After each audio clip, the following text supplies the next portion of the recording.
of my research is that I worked, as many of you did, through our undergraduate studies in the public school system in Fort Worth ISD.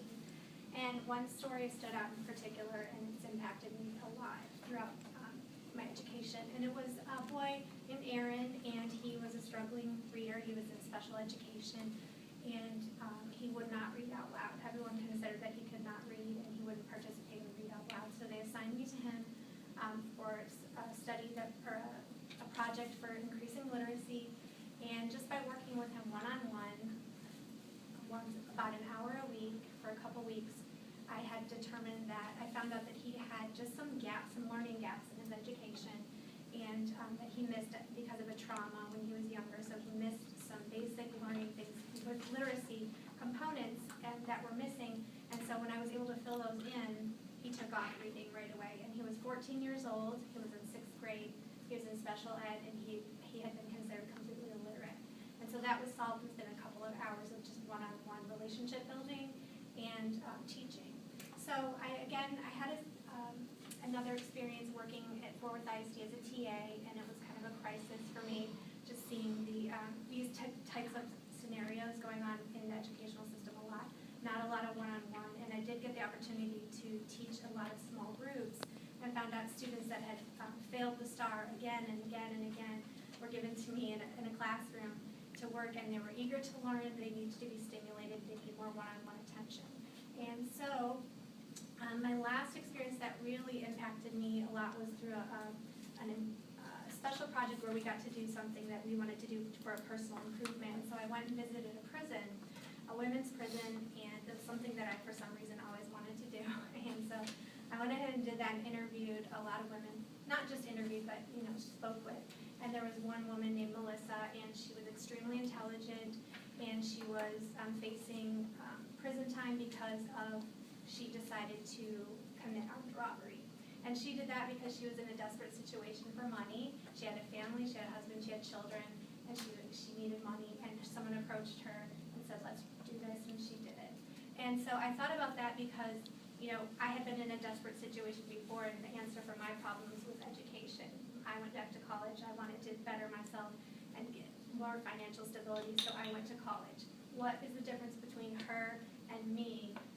She decided to do armed robbery because that was her context of her life. And so I asked her, how come you didn't go to college? I really think you should go to college. You're extremely intelligent. She said, I hate school. I'm not even thinking about that. So that really impacted me because I had a positive educational experience growing up. Not all the time, but I had mentors and parents who valued education. And I thought about if she could have had intervention and someone to guide her in the right direction, where she could have gone. So that being said, research, again, through my undergraduate and graduate studies, I've seen that Dewey talks a lot about, John Dewey talks a lot about teaching is about giving children attitudes, teaching attitudes, and the most important one he says is positive power. So you're eliminating the feeling of powerlessness and giving them, eliminating fear, embarrassment, all these kind of things, and so that we want to increase their resilience and their ability to overcome. And so we want to give them, also he says we need to develop the type of learning atmosphere where they seek out problems instead of dreading them, and then they're in a context where it's meaningful to them. Also, we've talked about in Dr. Kaufman, who's redefining intelligence and making it not about comparing one student to another student, but comparing it to what their personal goals are, and their intelligence is defined based on that, which is also very relevant to action research because that's what we're doing as action researchers. We're not comparing ourselves to others, we're comparing ourselves to ourselves, and that's an important thing for growth. So the current crisis, here's some statistics about students in schools. 86% of minority youth read below 4th grade level in 4th grade. And so, there's just all these alarming statistics about kids that are at risk that say they want a mentor, they need a mentor. 80% of boys in certain cities are dropping out of school. And so when you have mentors, the data shows that there's a 20% increase in college enrollment. If you adhere to the programs and have strong relationships, there's a great success. And one study showed 98% of youth with a mentor chose to avoid gang activity and pregnancy because, and that's I mean, that has just a statistic that's hard to believe. So I decided to do an initiative called Empower, and it is basically, M stands for mentor, and I did that through the Center for Public Education, through the curriculum studies with Dr. Huckabee. And so what we're going to be doing is empowering youth to achieve their goals. And this is the mission statement. Empowering youth this way, we're going to help the most vulnerable and powerless in our communities know that they can achieve their goals and be the leaders of change. Things that they want to see different, we want to empower them to do those things. And so my research question is, how can I develop a mentoring process framework that's successful in achieving the mission of Empower and also make it so that it's structured, but it can also be personalized? So this is my refined focus to do the case study. I'm taking the proposed process, I'm putting it in participatory action research case study, and I'm going to do, to make it that finalized process framework. So my hypothesis is by taking a student at risk, and myself becoming the mentor, walking through this framework, I can develop a framework by walking through the process, I can develop the framework. So here is the participants and the dynamic, the triangulation. I'm going to be the researcher and the mentor. The student is going to be also a collaborator in the research as well as taking part, and then the parent or guardian will be collaborating as well and participating.